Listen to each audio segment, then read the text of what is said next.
ونصلي ونسلم على رسوله الكريم اللهم رب زدني علما وألحقني بالصالحين أعوذ بالله من الشيطان الرجيم بسم الله الرحمن الرحيم وأذن في الناس بالحج يأتوك رجالا وعلى كل ضامر يأتينك من كل فج عميق صدق اللہ العظیم۔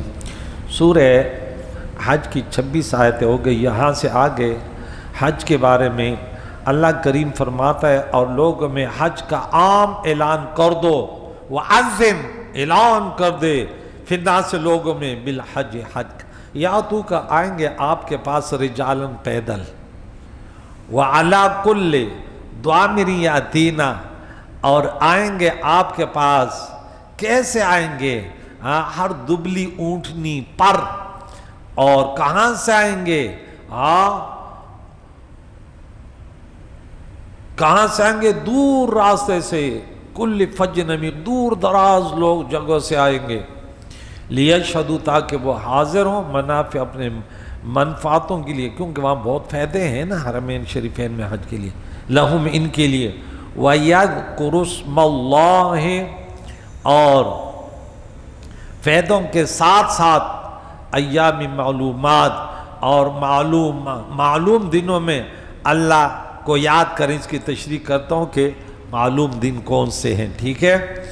اور عَلَىٰ مَا رَزَقَهُم مِّن بَهِیمَةِ الْأَنْعَامِ اور اس بات پر کہ اللہ نے انہیں بے زبان مویشیوں سے رزق دیا، فَكُلُوا مِنْهَا وَآتِمُوا الْبَائِسَ الْفَقِيرَ تو تم بھی اس سے کھاؤ اور مصیبت زدہ محتاج کو بھی کھلاؤ۔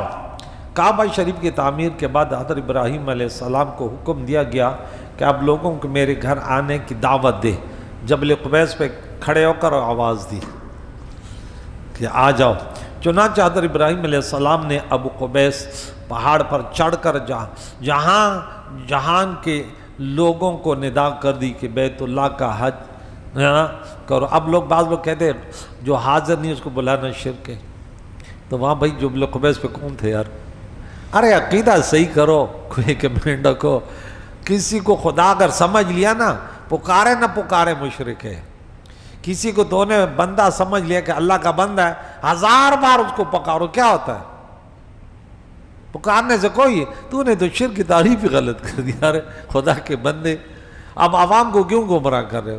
کہتے اگر پکارے گا، خدا سمجھے گا تو مشرک ہوگا، پکارے نہ پکارے، دل میں بھی ہے کہ میرا خدا ہے تب بھی مشرک ہوگا، بھلے اس کے زبان نے زندگی بھر میں اس پہ نہیں لایا۔ بولا نہیں زندگی نہیں، مردوں کو پکارنا شرک ہے۔ میں نے بولا تو سر بقرہ میں کیا پڑھتا ہے کہ ابراہیم ان پرندوں کو ذبح کر دو، مردہ کر دو ان کو، پھر ان مردہ پرندوں کو پکارو، تو وہ مردہ تھے نہیں تھے؟ مردوں کو پکارنا شرک ہے، زندہ کو پکارنا، جس کو بھی خدا سمجھے گا، مردہ ہو، پتھر ہو، انسان ہو، تو مشرک ہو جائے گا، پکارے تو نہ پکارے۔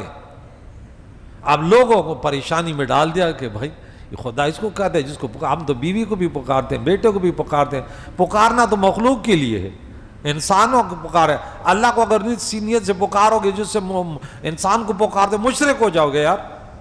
پکارا اس کو جاتا ہے جو توجہ نہ ہو، جو دور ہو، وغیرہ وغیرہ۔ اللہ کے ہاں کے لیے تو یہ تصور تھوڑی کر سکتا ہے۔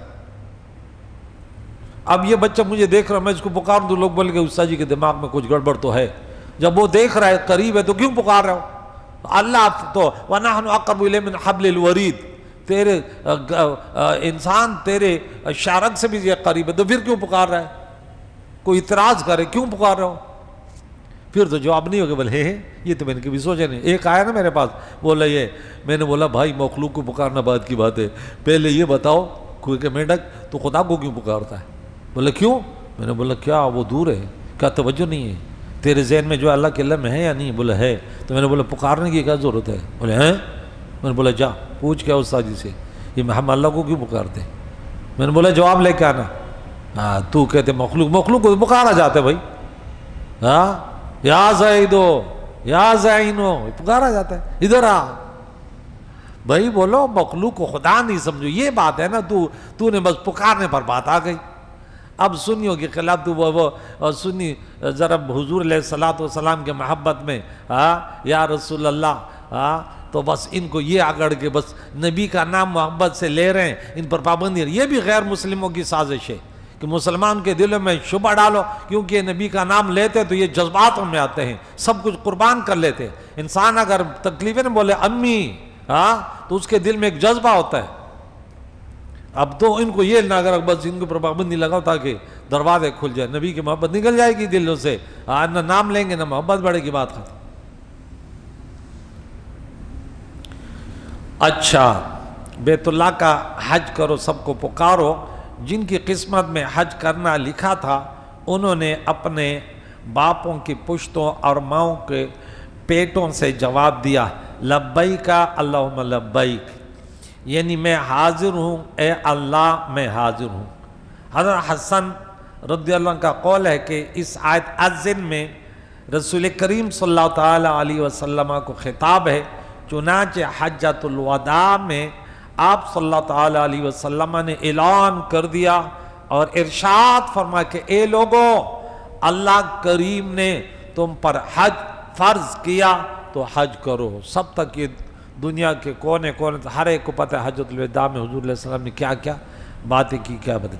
یا تو کا رجال نو، تمہارے پاس پیدل آئیں گے، یعنی جب آپ لوگوں میں حج کا اعلان کریں گے تو لوگ آپ کے پاس پیدل اور دبلی اونٹی پر سوار ہو کر آئیں گے جو دور کے راہ سے آتی ہیں اور کثیر سفر کرنے کی وجہ سے دبلی ہو جاتی اونٹنی. اس آیت میں حج کے لیے پیدل آنے والوں کا پہلے ذکر کیا گیا. اس سے معلوم ہوا کہ پیدل حج کرنا بہت فضیلت کا باعث ہے. تو اب دیکھیں پہلے لوگ گھروں سے غائب ہو جاتے تھے سالوں سال. ہمارے علاقے کے بھی کیسے کتنے بزرگ بولے یار فلاں بزرگ نہیں ہے، 2 سال ہو گئے وہ حج پہ چلا گیا تھا. اللہ اکبر. کوئی تو بالکل لاپتہ ہو جاتے تھے بھائی، گھر سے بس تھوڑا سامان لیا اور کاندھے پہ گیا یار، نہ راستے کا پتہ نہیں پتہ، حج کے لیے گئے ہوئے. پھر پتہ چلا 2 سال 3 سال بعد آ گیا، بولے میں نے حج کر کے میں آ گیا. پیدل پیدل یار کیا سفر تھی. اب تو بس ادھر بیٹھا تو ادھر اترا تو بس، اب تو پتہ ہی نہیں چلتا. حج کے فضائل ملاحظہ فرمایا. عبداللہ ابن عباس رضی اللہ تعالیٰ عنہ سے روایت ہے رسول اللہ صلی اللہ تعالی علیہ وسلم نے ارشاد فرمایا جس نے مکہ سے پیدل حج شروع کیا حتیٰ کہ حج مکمل کر کے مکہ لوٹ آیا تو اللہ تعالیٰ اس کے ہر قدم کے بدلے 700 نیکیاں حرم کی نیکیوں میں لکھے گا. 700 نیکیاں، ہر نیکی 1 لاکھ پر ہے تو 700 نیکیاں کتنے ہو جائیں گے؟ 700 کروڑ. اللہ اکبر. اللہم ارزقنا یا رب. مزہ آتا ہے جب جائیں گے نا انشاءاللہ پیدل پیدل. مکے سے منا سے پھر مزدلفہ سے ہو کے عرفات و عرفات سے پھر مزدلفہ سے منا سے پھر. اتنا سفر تو نہیں یار، ہم تو ویسے بھی ورزش کرتے رہتے ہیں. پیدل چلنے کے تو عادی. اللہ تعالی ہم سب ساتھ ہمارے یہ گروپ بن جائے نا طلباء کا، پھر میں آپ کو بتاؤں کہ پیدل کیسے چلا جاتا ہے. مزہ آتا ہے پیدل چلنے میں. کچھ تو ایسے ہیں وہ کہ تو غار حرا غار سور میں بھی وہ پہلے بس اللہ قبول فرمانا، ہمارے اندر اتنا دم نہیں ہے. میں نے بولا کم کھاؤ نا، پتہ چل جائے تیرے اندر جان ہے. نیت کرو کہ ہم پیدل چلتے ہیں انشاءاللہ حج پیدل کریں گے. یہ اچھی نیت ہے نا کہ صحت مند ہوگا تو انشاءاللہ اللہ کی بندگی صحیح کر سکو گے. ورزش کیا کریں.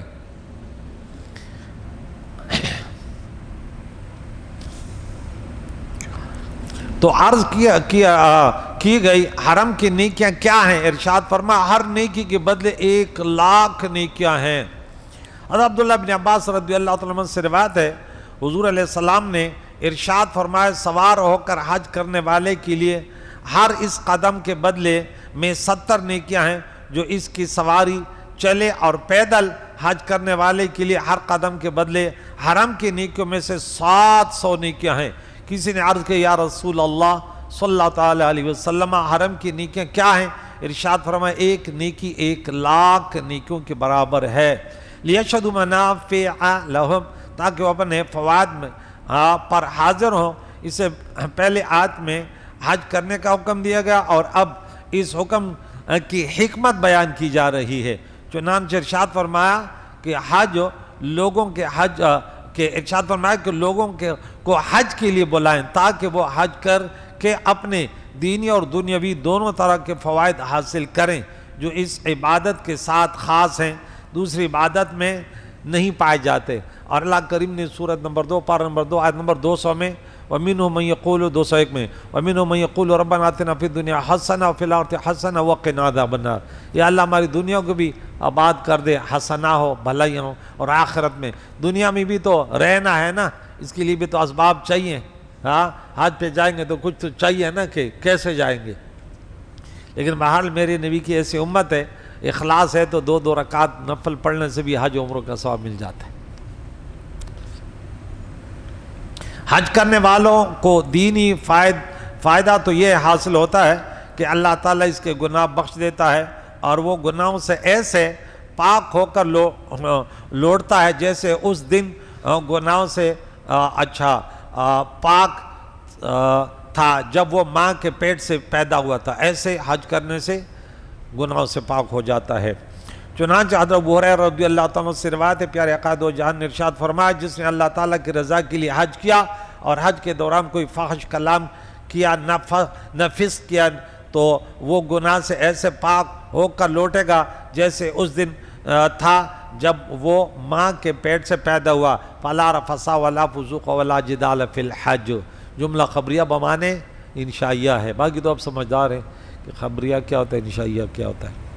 اور حضرت عبداللہ بن مسعود رضی اللہ تعالیٰ عنہ سے روایت ہے، حضور علیہ الصلوۃ والسلام نے ارشاد فرمایا حج و عمرہ محتاجی اور گناہوں کو ایسے دور کر دیتے ہیں جیسے بھٹی لوہے، چاندی اور سونے کے میل کو دور کر دیتی ہیں، اور حج مبرور کا ثواب جنت ہے۔ تو بہرحال انسان کو اللہ کی رضا کی نیت کرنی چاہیے، باقی چیزیں ویسے بھی ملتی ہیں۔